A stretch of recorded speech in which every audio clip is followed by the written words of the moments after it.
Double jump was an old feature in Fortnite removed after only 2 months. Kinda forgot it even existed. I mean, who remembers spawning a pirate ship? 50 things in Fortnite you forgot. I'm not great at quizzes, but crafting alien guns, now that I remember. The nanites were fun to throw down and create an anti-gravity field, but they did have a secret ability. By opening the crafting menu, you can merge a nanite with a regular weapon and turning it into an alien gun. Yeah, you can turn an SMG into a ray gun, or if you had a sniper, you would get yourself a railgun. Chapter 2 had an insane amount of forgotten content. The Spy Games LTM might ring a bell, but a ton of people don't realize it had exclusive perks. After choosing loadouts, you would get a different piece of tech, whether it was the ability to double jump or running faster with your pickaxe out. One of them even forced you to dance after getting a kill. Now, only hardcore veterans will remember the OG Christmas supply drops. These are over 6 years old and were basically just reskinned into a present. Except Fortnite messed up letting us hide inside of them, with creators like Musoke and Lachlan getting wins from this.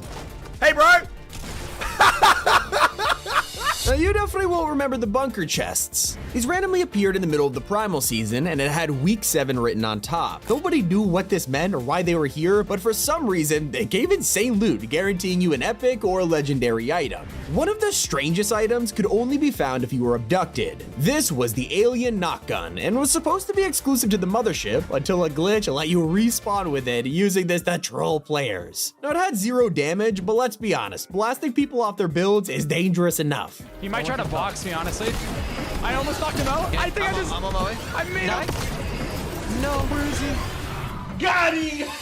Speaking of knockback, the Shockwave LTM went totally under the radar. They basically made Smash Bros in Fortnite. Instead of a health bar, you would have a percentage, and every time you were hit, it would go up. The higher percentage you have, the further you'd fly into the storm. It was this insanely cool mode that no one ever talks about anymore. But I do remember the most useless chest in Fortnite history. These cosmic chests were trapped inside a crystal and looked cool at first until you realize you needed to take turns hitting them. Your entire squad had to be here, making them more of an inconvenience than anything, and it wasn't even worth the loot. Now, if you've been playing from the very beginning, you'll probably recall that heals were very different. Sure, now they've been redesigned, but back then they were gray. Yeah, there was a point where medkits and shield pots had the same rarity as bandages. An actual rare item was hiding inside a cabin at Weeping Woods. We had no idea why, but you could destroy a painting and it would give you a gold coin. There was no use for this at all. It was a total accident, and yet anyone who found this could brag about it forever. One of the most underrated secrets was an exclusive Star Wars item that could only be found in an LTM. During Mando's Bounty, this was Fortnite's updated version of the John Wick mode from Chapter 1, except this time around, they released an item called the Bounty Puck, which displayed your targets and how much they were worth. You can even find these hollow pucks all the way from common to legendary, and I totally forgot about this. Now, throughout the years, we've had a lot of portable items, from the Porta Fort to the Porta Bunker, but no one talks about a forgotten version, the Porta Challenge. This could only be used in the playground mode. You would find a ton of vending machines offering different versions, and once you threw them down, they'd spawn in a mini game. Whether it was an obstacle course, a firing range, or a building challenge, this was a fun way to mess around before creative mode ever existed. I also wish I knew about the boogie boat. During the flood season, everything was underwater, so naturally the coolest POI was floating on the surface. You'd find a nightclub in the middle, letting you bust moves on the dance floor, along with sunbeds and plenty of loot. While this was a fun spot to chill out and mess around with friends, most people don't know about it because this vanished after a couple weeks. And I can't believe how Fortnite used to punish us for jumping off roofs. Even the smallest distance would give you fall damage back in the day. Literally walking down a tiny cliff would hurt. It was ridiculous. I'm not surprised Epic quickly changed this, but it also means most people forgot about it. We will always remember Risky Reels, a POI that seems to constantly come back. I mean, yeah, it gets destroyed a ton, and one time it was flattened by the block, fully wiping it out. Most players know this story, but what they don't know is that Risky wasn't fully gone.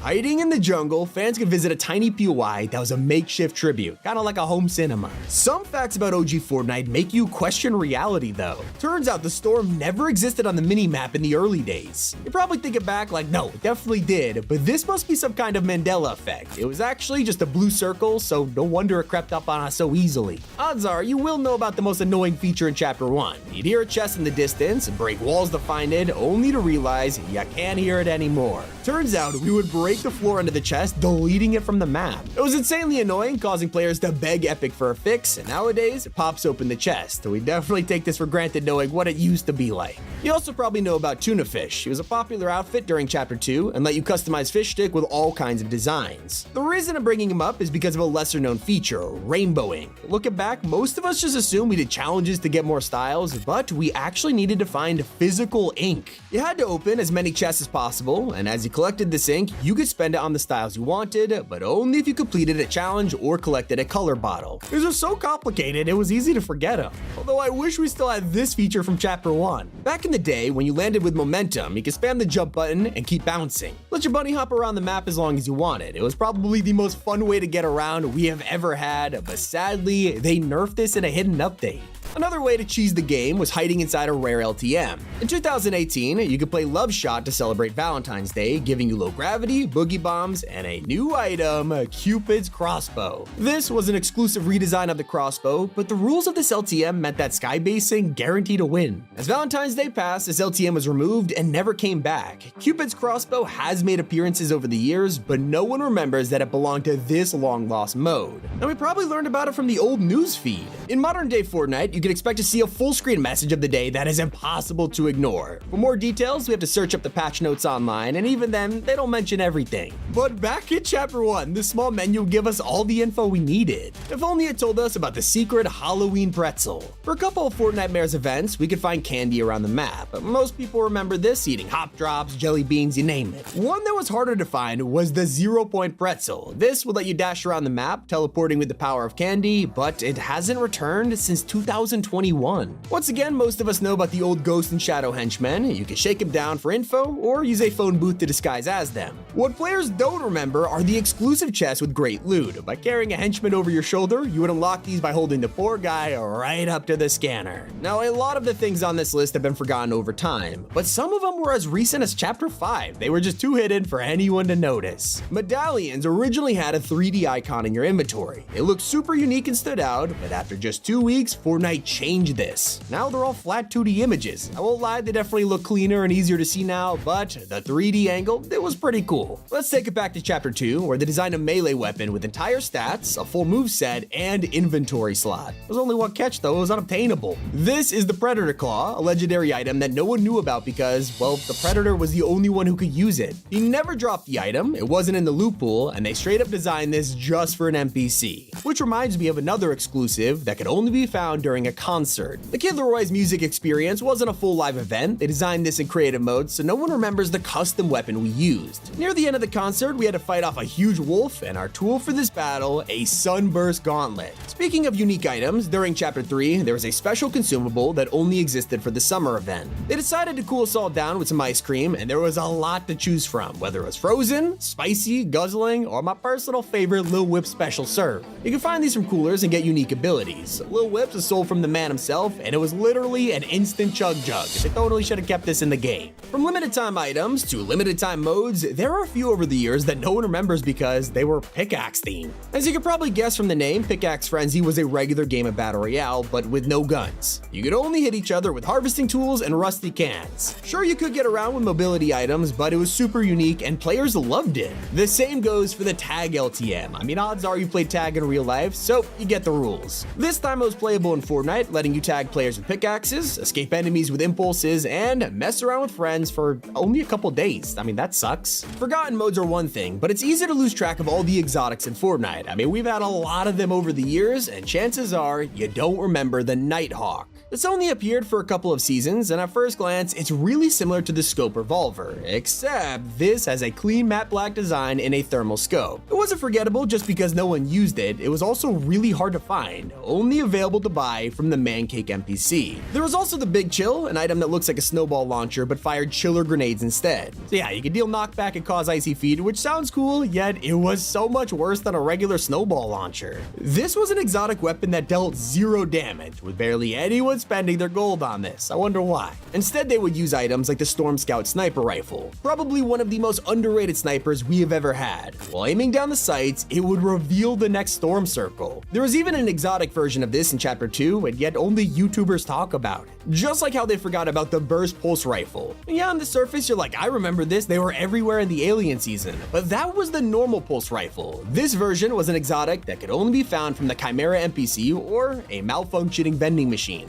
It was vaulted after just 1 week, and with it being hidden behind an NPC's paywall, no one even realized. Honestly, it's even harder to notice that fish are gone. There have been tons of consumables in the water that players don't remember. Most of them look weird, like the stink flopper that was based on the ugliest creature in the ocean, the blobfish. We also had hop floppers that gave us an anti-gravity effect, and shadow ones turning us into a ghost. A lot of people prefer the 0-point fish, letting us blink around, or even the riff version that gave an instant rotation. Epic's really gotta bring some of these back. Catching anything from the water right now, it's just boring. We already talked about alien nanites, but an earlier version of these were nuts and bolts. After the primal season, you could open up toolboxes and get a lot of them. These were the new way to craft things, but in reality, all they would do is side grade your weapon. It let you swap out attack into a lever, or your heavy AR to a burst, which basically felt like a downgrade. No one ever used this feature as a result, and it was doomed to obscurity. Just like the Hunter's Cloak, an item that tried to be unique and ended up being useless. With meat and bones, you could craft this, and it would make all wildlife ignore you. Two major problems though. Firstly, you could just ignore them and basically get the same effect, and secondly, it took up an inventory slot, the ultimate downfall of this item. Now, some features just don't belong in Battle Royale, like the Propifier. This was one of those items from Invasion that went super under the radar. Players were more distracted by railguns, inflatables, recon scanners. The prop gun wasn't added until the final weeks of the season, and even then, it only let you choose from a small range of items to disguise as. This group of props, well, let's just say it was the most obvious ways to hide, and every so often your character would glitch, showing everyone else where you were. At least we got to use it though, unlike the annual pass. This was a prototype subscription service that would have given us every battle pass in a year, along with exclusive outfits, Astra, Bash, and an unreleased character, Brilliant Bomber. When this was leaked, players went crazy for it, even hacking into their accounts. To this day, only a handful of people have seen this outfit, and she has been forgotten for years, except recently when a Lego style was spotted in the files. Maybe she'll finally release soon. Probably not. But we are happy to know the old inventory is gone. If you played Fortnite in its true infancy, you'll know about those clunky menus and how hard it was to look at your items. But no one talks about the biggest issue, the old weapon stats screen. When you looked at a gun, it would dump every piece of info at you, even things that weren't in the game like durability. Now look, Epic, you don't have to tell us that a great pistol has 0% critical hit. We know. A change that totally went over our heads includes the thermal scoped AR. You know how the gun looks like this? Well, if I showed you what it looked like in Chapter 1, it's really subtle. Most people never realized it was changed until you put them side by side. You can totally see it now.